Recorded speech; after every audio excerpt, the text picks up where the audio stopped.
Mindfulness for Resilience with Mary-Jo Fetterly, funded by the Craig H. Nielsen Foundation and brought to you by SCI&U for Healthy Living.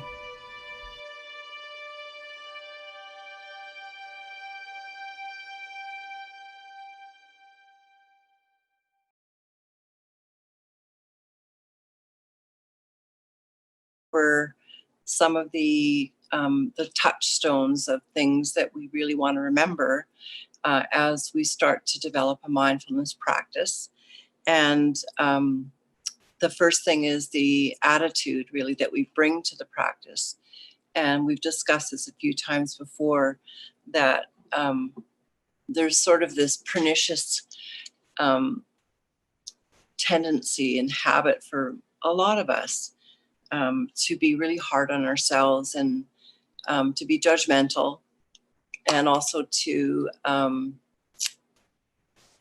be kind of a perfectionist, which is kind of what, those first two things lead to. And perfectionism is really it's a very stringent and rigid way of being, and it doesn't allow for any flow or malleability or movement or, what we call mistakes, which are actually really important pieces to listen to. So the attitude of friendliness and kindness, loving kindness, are the two real important umbrellas and kind of almost like, wombs, if you will, that you want to surround yourself in internally, in attitudes toward yourself, to your body, and then also externally in your attitudes toward, your day, the things that you have to encounter on a day-to-day basis. And the more kindness and the more the attitude of friendliness and curiosity, the better.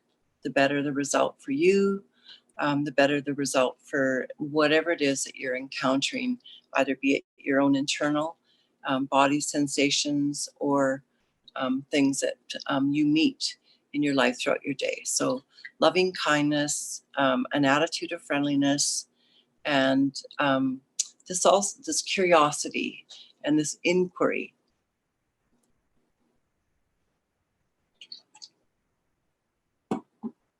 And the inquiry is, this curiosity that allows us to look at the pain, or to look at the bladder infection or the difficult person or whatever it might be, not with this place of resistance. So we're going to be talking about, hi, glad I'm back too. We're going to be talking about resistance and pain. And there's a little saying in the teachings that where thought goes, energy flows. And so as you kind of think, oh my God, I hate this pain, or this is uncomfortable, I'm not happy, you're actually starting to create this kind of loop with your experience of the pain that is very closed, and it kind of falls into those categories of judgment, of resistance, and of aversion. And when we get into that loop, it's a limited place. There's no choice. There's no capacity for the system, being the physical system. Loud trucks. To respond in ways that actually are openings and possibilities of relief. So with that in mind, that attitude really is so key and so important. So that's the little piece around pain, particularly attitude. And the other thing is, if you think about where thought goes, energy flows, if you think about consciously bringing thought and perhaps attitude of kindness and lovingness, but more importantly, your breath, in addition to those two things, your breath into a place that has pain, then you're actually bringing more communication, and you're starting to give that area opportunity to feel different. So when we breathe into the body in ways that are conscious, we do a number of different things. We shift the nervous system out of this fight, flight, or freeze to ideally this place where we're in the relaxed and renew response. And when you move into the relaxed and renew response, there's a shift that happens in the neuroplasticity in the brain. And so we know that through research. I'm not a scientist or a doctor, so I can't speak from that place of authority. I can only speak from my personal experience with this. And I certainly can feel that to be true. So we're going to work with that a little bit today as we move into our practice again with the breath. And then we're going to think about this. So when pain exists in the body, the tradition says that it's like two arrows. So with the pain, the first arrow is just the pain, and that arrow is kind of wired into our nervous system. Like our nervous system actually feels pain before it feels pleasure. So because it's a really important warning.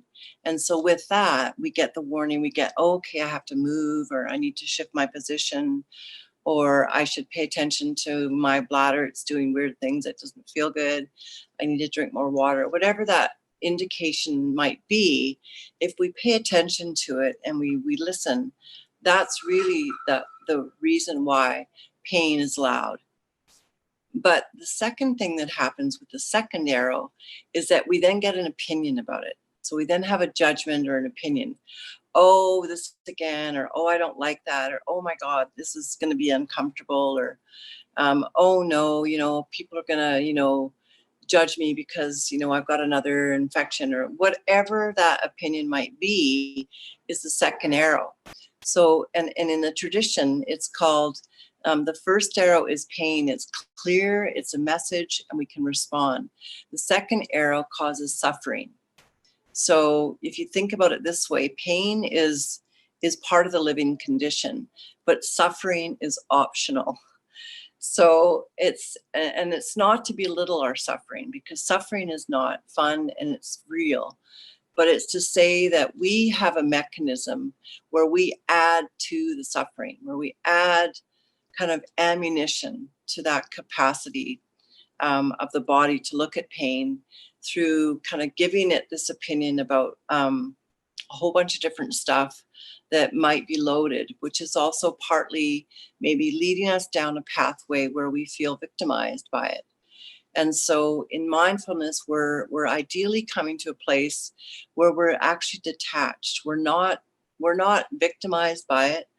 We're affected by it for sure, but we're taking a different attitude. We're taking an attitude of non-resistance, of an attitude of inquiry, and ideally an attitude of loving kindness and friendliness, so that we can actually maybe breathe into it a bit. And as I was preparing for today, I was thinking we were going to go a bit further into breath, but then I was guided to go into this area, because I think when we're in pain, it's also really hard to breathe fully and deeply and into your being. And so where attention goes, energy flows. And so the more we can consciously relax, the more we can allow pain and the approach of pain through mindfulness to be effective. So I know that's a lot of talking, and I'm glad to be back. And I think having said all of that, we're going to allow ourselves now to move into a practice where we can just start to move into these concepts in a bit of a deeper way, both the breath and also the sensory body, being able to mitigate and also to hold space for all that is, whether it's painful and whether that's in your emotions, whether it's in your physical body, whatever that case might be. We're going to hopefully look at it as this place where we're going to approach it from the two arrow perspective. And we're ideally hoping to just look at the first arrow as being the one that we want to address right away.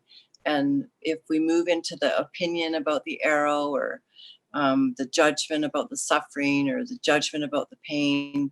We're getting into a mind kind of set that ideally with mindfulness, we won't need to go down that path, and we can find more relief and more opportunities within that state.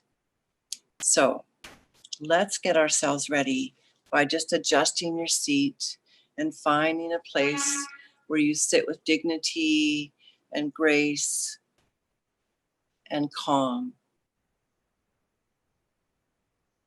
And allow yourselves to bring yourself into our mindfulness practice together today with your intention to, first of all, be curious, and second of all, be mindful and aware, and thirdly, with an attitude of loving kindness for all that arises. So allow yourself to notice where you are right now. Just notice your body. Notice where you feel the weight of your body. And just breathe into that weight. Feel your breath moving into your contact points. Filling out your body on the inhale. And relaxing and releasing your body on the exhale.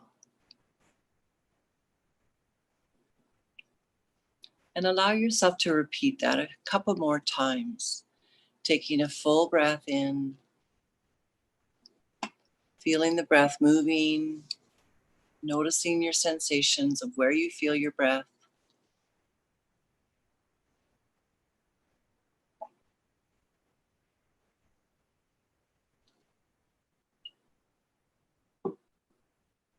Allowing yourself to release on your exhale.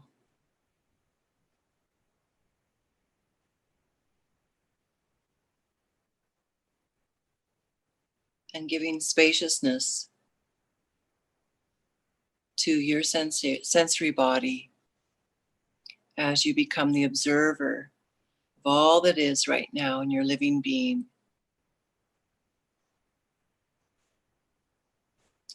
So like a body scan, like you're doing an internal body scan, allow yourself with that beautiful, kind, loving attention that comes sometimes by making a gentle smile at the corners of your lips and feeling that gentle smile and that beautiful spacious quality in the space between your eyebrows and kind of spreading out into your hairline up toward the skull. This beautiful smile.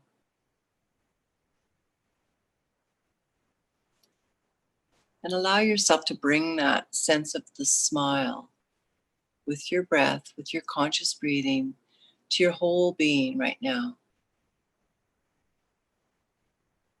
As you scan your body and you scan your sensory body for any sensations.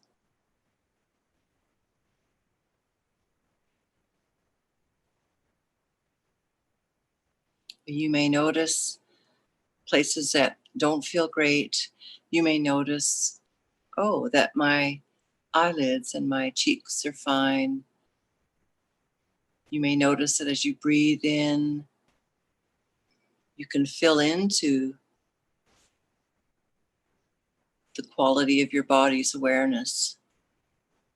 And as you exhale, you can breathe out into the deepening and the sense of weight of your body.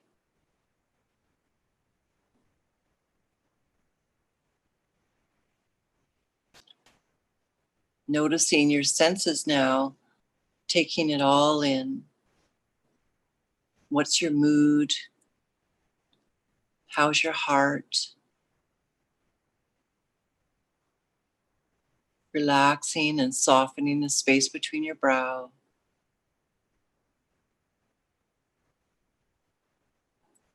And taking it all in with that kind attention. And if your mind wanders away from just attending to all of your sensations, allow yourself to come back to your breath. Notice the breath. Notice the movement of the breath.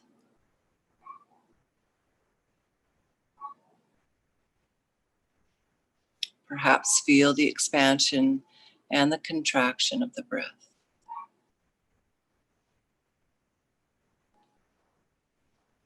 Good. You may even notice the movement of the breath in areas that aren't the chest. And that's good.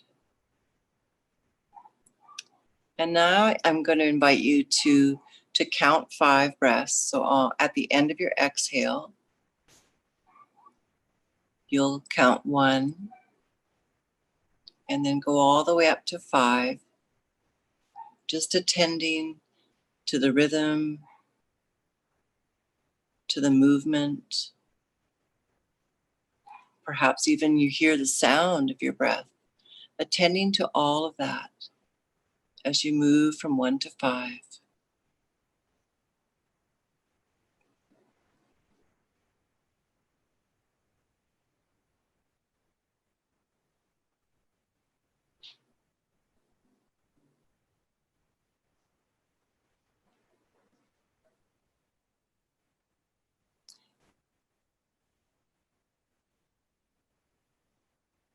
And when you finish, just with the open attention, with that kind eye of observation,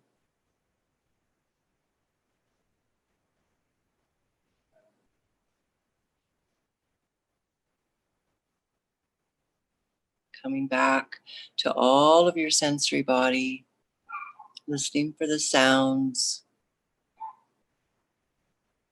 noticing perhaps any smell, feeling the taste in your mouth, and at the same time, perhaps softening the inner cheeks, feeling a little bit of an inner smile at the corners of your lips.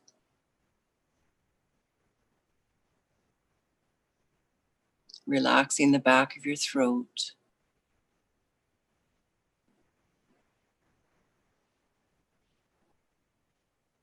And now if you do have anywhere in your body where you notice pain, I'm going to invite you to think about that as zone 1. And then we're going to notice an area in our body where there isn't pain, such as the eyelids or the lips or the ears, the cheeks. And you can think of that as zone 2.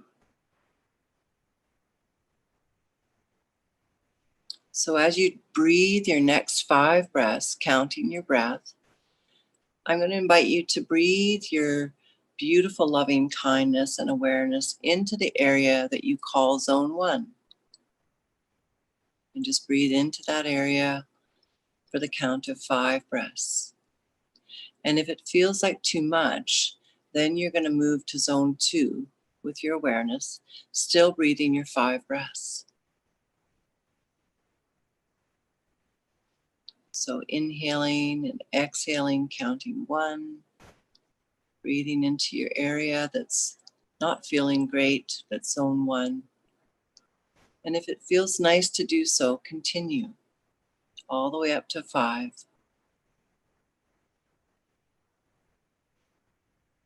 And if it's a bit too much, you can move to zone 2 and maybe go back to zone 1 on the next breath.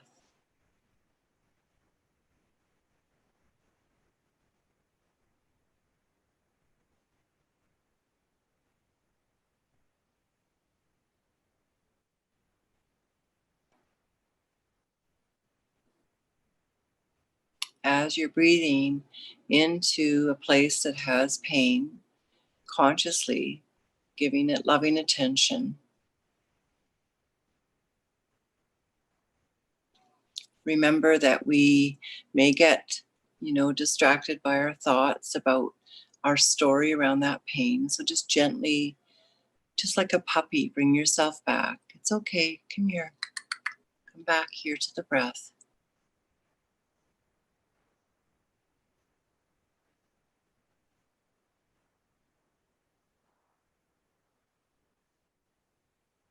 And now just relax the awareness around your areas, zone 1 and zone 2. And just be in open attention. And allow yourself to notice your attitude, to notice the areas, zone 1 and 2. Perhaps notice if there was a shift, a relaxation, a spaciousness. Knowing that when we resist something, we create tension and we create more of the same.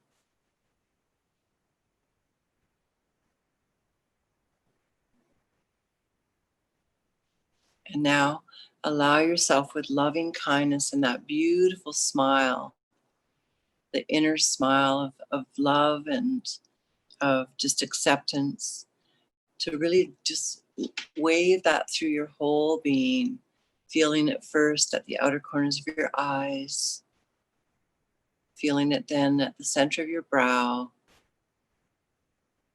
feeling it at the inside of the corners of your mouth and the inside of your cheeks. Just this smile. And we're going to add to that smile just a sense of gratitude to the body for all that it does for you. It's our vehicle of getting around in this world, and it does its best. It really does. So just giving a little bit of a pat on the back to yourself and your body, and feeling your body in the state that it is right now.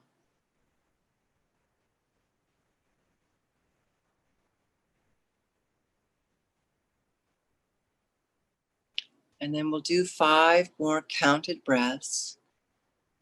And on each exhale, from 1 to 5, I'm going to invite you to just lengthen that exhale each time from 1 to 5. See if you can get your exhale just a little bit longer, just in a way that's natural and not strained, very effortless.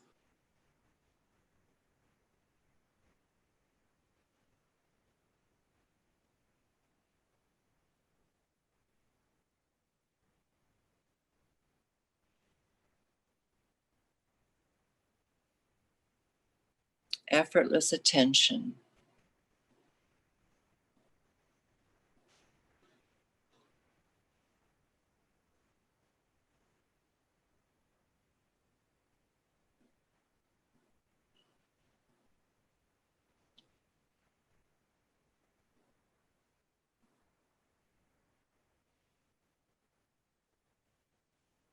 And as you come to the end of your 5th breath, sitting in open attention now and allowing just the spaciousness quality that you've created in your being to really be a felt sense for you right now. So feel into your spaciousness. Feel into the clarity of your mind and the lack of the obstructive thoughts that kind of flood our mind when we're in our day-to-day rhythm. Just feel some spaciousness there. Allow yourself to really notice the sounds around you now. So take that in a really broad lens. Let yourself take your auditory sensory body way past the room, way out somewhere. Perhaps there's street noise or birds singing.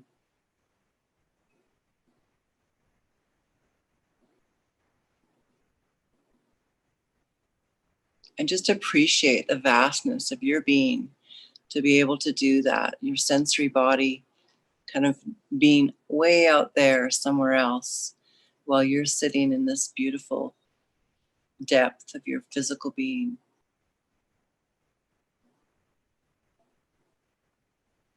And then bring your awareness of your sensory sound body back in to the room that you're in. And then bring that awareness right back into your heart. And just let yourself hear your heart, hear your breathing.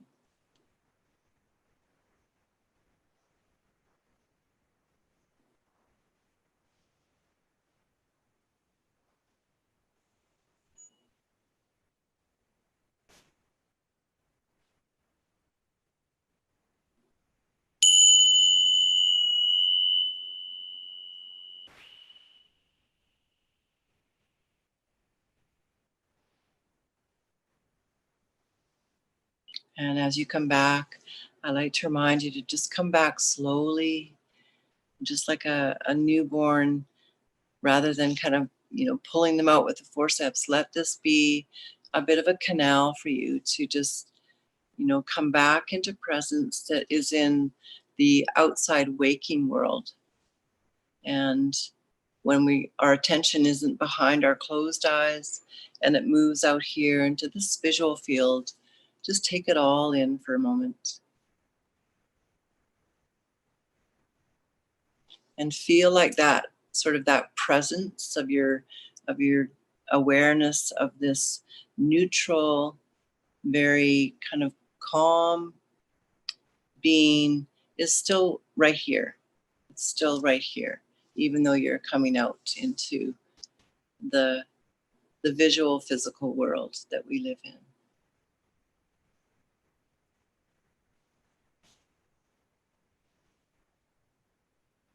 And as always, I love to hear your comments. And I'm going to invite you to, ideally, I would love to get some ideas around the breath work. And also around the pain piece, because I think they're really important pieces for us as a group to be looking at. And to be sure, the teachings and a lot of the methodology around mindfulness and even meditation is really based on the breath. And so from that perspective, I know, and I really appreciate, as I'm sure you do too, that breath is really important. And so for those people who are on ventilators or who have, a lot more compromised lungs, I'm wanting to really be able to address that in a way that is with the most respect to those various different challenges that we all are dealing with in terms of our spinal cord injuries. So I'm really open to hearing and also to any of your questions around that, so that we can learn together.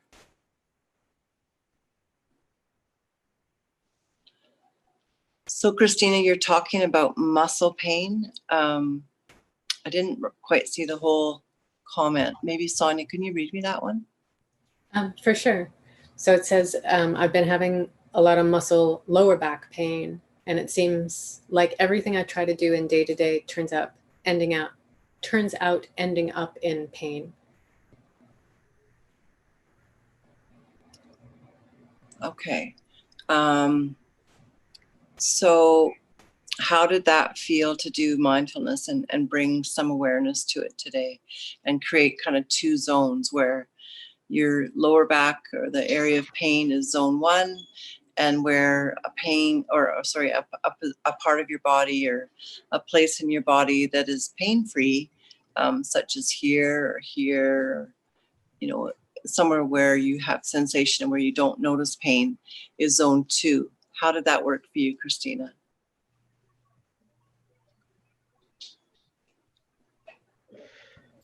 Yeah.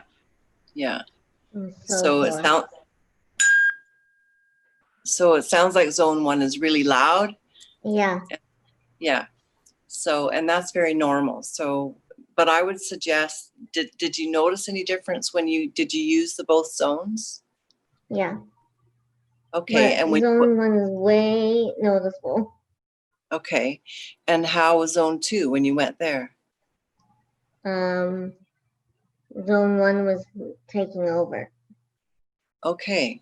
So but you have awareness of zone 2. You have a place that's zone 2.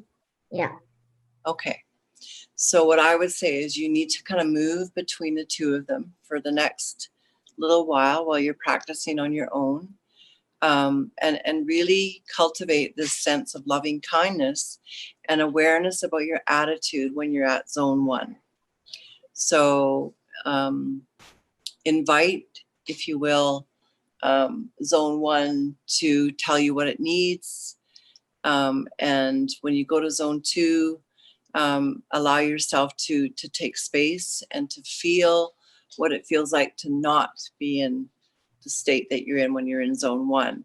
And so go back and forth between zone 1 and zone 2 with that attitude of loving kindness, and also inquiry. What do you need? And just play with that for the next little bit until next week. Mhm. And if you have any more questions, we can still go here if you want. Okay, thanks. Yeah. And a comment in the says that Patty has problems breathing when pain is severe, that breathing is problematic. Yeah. So, and that's exactly why we want to kind of work with being relaxed before we do any more in-depth breath work as a group. And so the next few times, Patty, we're going to be working with the pain management piece and looking at how mindfulness can help us to do that. So, yeah. It says Yeah. freezing, experience of freezing. Yeah. When in pain. Yeah. So, Patty, really, I really appreciate what you're saying. And I think that, when the body's in that fight, flight, or freeze, we want to do one of two things. We want to escape the pain, which is when you go into freeze. And it seems like the logical thing to do, but it's in that default mechanism of fight, flight, or freeze where the brain gets stuck. And so I would invite you to think of thawing that freezing out when you go between zone 1 and zone 2. Maybe zone 1 looks like an iceberg to you. You can use visuals, and you can just visualize that iceberg melting, and then go back over to zone 2 where you don't feel pain, and titrate yourself. If you know kind of what that means, it means to spend a little bit of time in the place that doesn't feel comfortable and really be with it, be with what's there. And then take yourself away to the place that feels comfortable and really be with what's there. And then when you feel comfortable and you've breathed a few, at least 5 of your good breaths, go back to that place that doesn't feel comfortable with your awareness of loving kindness, and give it a bit more attention, because through that attention, the body will learn to relax it. So keep going. Don't give up. Yeah.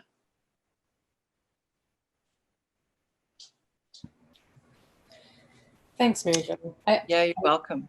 I wanted to mention that I think we have edited it down. I thought this was a nice meditation, and we've been on the YouTube channel. We're editing down just the meditations so that you could do a quick Session. Yeah, a quick session, just like this. So. Thanks, Sonia. That's a great idea. Yeah. So you can get just that little, juicy part of the mindfulness practice just at your fingertip, and do it before bed or whatever you like. So I really invite you and encourage you to keep up these practices, because like any muscle, the more you use it, the better off you are. And mindfulness takes practice. Yeah, it's not our habitual way to be. So be gentle with yourself, and really know that, you know, you're learning something really valuable, but also it's like a new language. You need to take the time to practice it, because we're a little bit distracted in our minds a lot. So, and it's okay. Thank you, Mary-Jo. Yeah, you're welcome. And again, I'd just like to thank SCI&U.ca, as well as the Craig Nielsen Foundation, for helping us make this happen. And Sonia, of course. And in addition to that, just remind you that the YouTube channel is available to subscribe to, and also you can comment and ask questions on there. So if you have questions and you don't want to ask them in this place, please go there and fire questions off to me, and we'll get to them. So feel really free to use that YouTube channel.